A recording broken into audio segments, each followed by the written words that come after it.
히든글로벌로 이어가 보도록 하겠습니다. 외신 속에 숨겨진 한국 기업들 이야기 함께 나눠볼 텐데 오늘도 모셨습니다. 타케온의 조우진 대표 함께 해보도록 하겠습니다. 안녕하십니까? 예, 안녕하세요. 네, 오늘 첫 번째 기사는 어디서 가지고 오셨습니까? 예, 그 블룸버그가 최근에 이제 반도체에 대한 주가에 대한 등락이 심한데 그 중에 한 요인으로 이제 초과 수요냐, 아니면 초과 수요가 진정되고 이제는 이제 공급 과잉이냐라는 논란이 있지 않습니까? 그런 관점에서 이제 초과 수요가 어떻게 될 것인지를 갖다가 블룸버그가 자체적으로 이제 집계를 해봤습니다. 그래서 그 관련된 사안을 일단 살펴보고 당연히 이 사안은 이제 삼성전자, 하이닉스의 중요한 어떤 주가와 밀접한 관련을 갖고 있기 때문에 주목해 보시면 좋을 것 같습니다. 네, 알겠습니다. 블룸버그의 이제 보도를 가지고 오셨는데 삼성전자, SK 하이닉스 호실적과 대형 계약으로 AI 회의론 불식이라는 제목의 기사를 가지고 오셨습니다.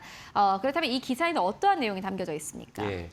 일단은 이제 저희가 알려드렸고 많은 분들이 인지하다시피 지난주에 이제 SK하이닉스의 잠정 실적, 그다음에 삼성전자도 역시 본 실적은 아니지만 잠정 실적을 확정했다고 보시면 되는데 그 두 회사 컨퍼런스 콜을 가졌습니다. 그래서 여러 가지 얘기가 나왔지만 당연히 이 주제가 또 중요하기 때문에 초과 수요가 언제까지 유지될 것이냐, 너네들의 입장이 무엇이냐라고 질문했을 때 각사의 최고 경영진이 답변을 했습니다. 삼성전자 같은 경우는 28년까지는 초과 수요가 유지될 것이다라고 전망을 했고, 그러면 이제 내후년이죠.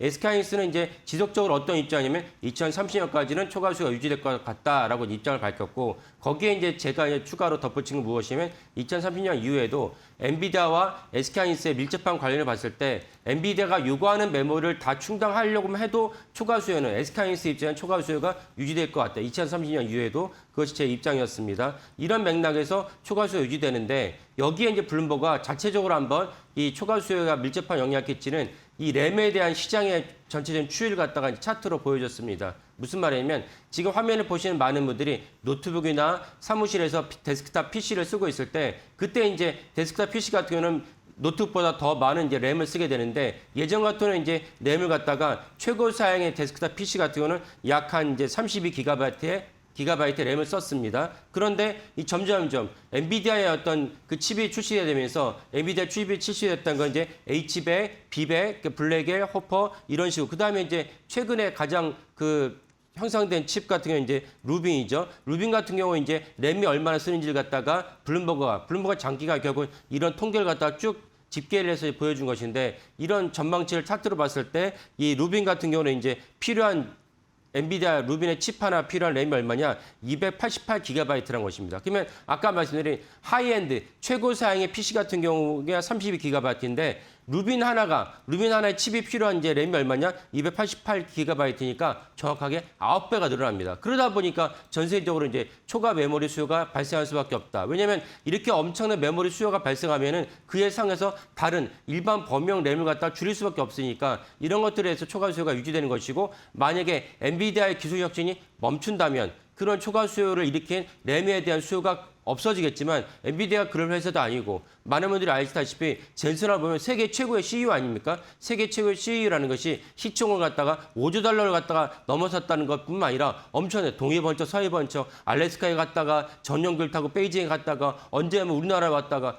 이런 식으로 나이가 뭐 40도 아닌데 이제 60이 넘었죠. 이런 분들이 이렇게 엄청나게 이제 활동적으로 이제 일을 한다는 것은 무슨 얘기냐? 자기 회사의 엔지니어랑 그 경영진과 최고의 어떤 회사 수뇌들과 엄청난 이제 기술 혁신을 계속 일어난다. 그러면 이제 엔비디아가 우리가 메모리는 못 쫓아갈 수 있을지언정 엔비디아가 다다음 버전의 칩을 내는 것은 기정사실이다. 이렇게 보면 됐을 것 같습니다.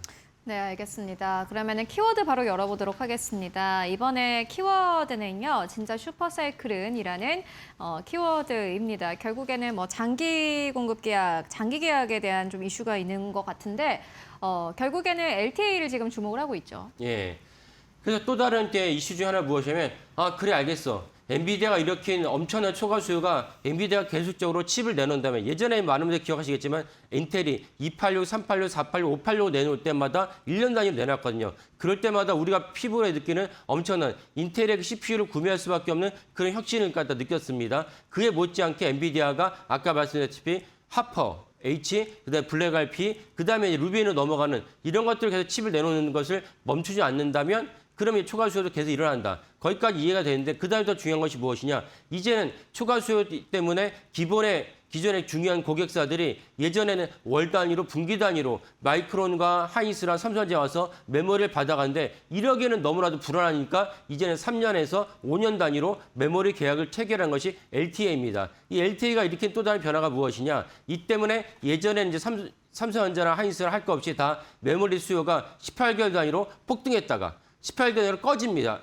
정확하게 이 시점에 맞춰가지고 주가도 폭등했다 폭락하게 되는데 LTA로 3년 단위로 5년 단위로 이제 그 메모리를 갖다 계약하게 되면 예전에는 이제 PER로 해당 기업을 삼성전자, 하이닉스 PER로 이제 평가할 수 없었던 이유가 무엇이냐? 18개월 단위로 폭등했다 폭락을 하는데 PER을 평가하면 최소 3년의 영업이익이 필요하거든요. 그러니까 PER이 맞지 않았는데 이제는 LTA로 3년 이상 5년 단위로 이제 계약을 체결해야 되니까 PBR이 아닌 PER로 해당 회사를 평가할 수 있다. 여기에 블룸버그가 덧붙인 시각이 무엇이냐? 그렇다면 이거야말로 진정한 슈퍼사이클이 아니냐? 우리가 슈퍼사이클이라는 단어를 마지막에 들었던 적이 어디냐? 지금 말고 최근에 들었던 지 언제냐면 코로나 때였습니다. 그때도 뭐 슈퍼사이클이어가지고 삼성전자 주가가 어떻게 되느냐, 하이닉스 주가가 어떻게 되느냐고 가불을박을 벌였지만 결국 어떻게 됐습니까? 코로나 끝나자마자 언제 그랬던 듯이 눈 녹듯이 주가가 이제 폭락을 했습니다. 하지만 블룸버그는 LTA는 3년이라는 5년이라는 장기 계약이 보장됐기 때문에 이거야말로 슈퍼사이클이다라고 이제 블룸버그가 진단을 했습니다.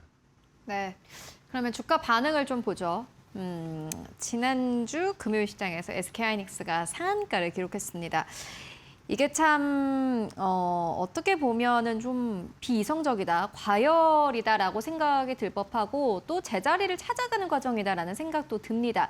증권가에서는 이걸 어떻게 보나 좀 봤더니 이게 이제 우리가 한 번도 가보지 않은 길이다. 삼성전자, SK하이닉스가 이렇게 슈퍼사이클 그리고 장기 공급 계약을 맺는 이러한 시대를 사실 처음 맞이하는 건데 그렇기 때문에 주가도 어쨌든 간에 입증해 나가는 시간이 필요할 거다라는 이러한 증권사의 커멘트도 함께 나왔습니다. 주가의 흐름은 어떻게 보세요? 예.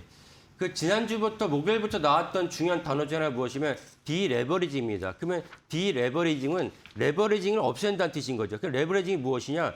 월가인 투자가들이 우리가 상상도 못할 정도, 예를 들면 1억이라는 돈을 갖고 수십 배, 그러면 10억 이상, 수백 배, 100억 이상의 돈을 갖다가 끌어와서 투자를 한다는 것입니다. 돈을 누가 끌어다 주냐? 은행이나 여러 가지 다양한 금융기관이 내가 1억이라는 돈이 있는데 어디다 투자할 것이냐? 딴 데 투자하지 않고, 집 사는 데 투자하지 않고, 내 개인 재산에 쓰지 않고, 직원들 월급 준 데 쓰지 않고 내가 주식 투자한 데만 쓸 거야 라고 약정을 맺으면 10배, 수십 배, 수백 배의 돈을 갖다가 빌려준다는 것입니다. 이것이 레버리징이죠. 레버리징 때문에 사실 엄청난 주가가 호황을 맛보았는데 그중에 하나가 SK하이닉스입니다. 지금 화면에 보시는 게 SK하이닉스가 붉은 점 찍히는 게 SK하이닉스 종가의 그 최종적으로 가장 고점이었습니다. 6월 22일 날 299만 원을 찍었는데 이날 기준했을 때 1년 수익률을 갖다 거슬러 본다면 그러면 1년 수익이니까 이 차트는 사실은 25년 6월 달을 보여주지 않습니다. 그래서 6월 달 주가를 갖다 환산해서 보면은 수익률이 얼마나 냐 무려 1,300%가 수익이 났습니다. 그 이 말은 무엇이냐? 아까 말씀드린 레버리징을 보자면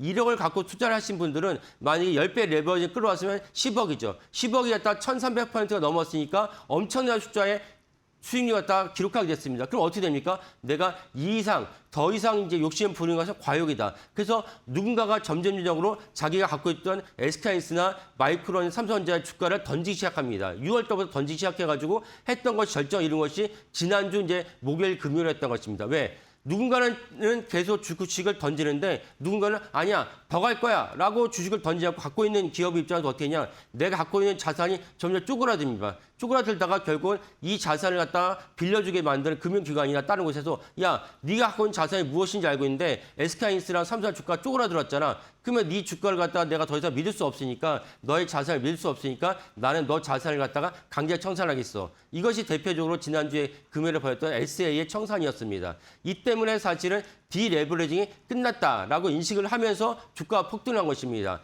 그 전에 주가가 하락을 했을 때 여러 가지 분석이 있었죠. 예를 들면 이제 AI가 회의론이다. 이렇게 많이 투자를 해봐야 이 돈을 벌 수 있느냐. 그다음에 또 하나 무엇입니까? 각 빅테크들이 하이퍼스케일러들이 FCF, 잉여 현금 흐름이 안 좋기 때문에 대표적으로 구글이 실적 발표를 했는데 2004년 이후 처음으로 FCF가 마이너스를 기록했습니다. 이런 것들 주가 떨어졌는데 사실 그것이 아니었다고 알 수가 있었습니다. 왜냐하면 결국 아마존이 올해 연말에 가면은 FCF가 마이너스로 돌아선다 발표를 했지만 아마존 주가는 정작 15% 올랐어요. 그러니까 이런 것들은 다 사실 정확한 분석이 아니었다고 해서 알 수가 있고 올해 정확한 분석은 무엇이냐 아까 말씀드린 대로 비레버리지 끝났다는 시그널을 받아들이면서 SK하이닉스가 시총 2위 기업인데 상한가를 치고 삼성전자도 지금 화면을 보시는 대로 27% 상한가랑 다른 바 없죠. 이런 것들 폭등이 거기서 비롯됐다고 보시면 되겠습니다. 그래서 결국은 이번 주에 오늘 주가가 떨어질지 올라갈지 모르겠지만 결국은 이런 이제 저점은 이제 끝났고 이제는 이제 추세가 반등하는 것만 남았다라고 말씀드리겠습니다.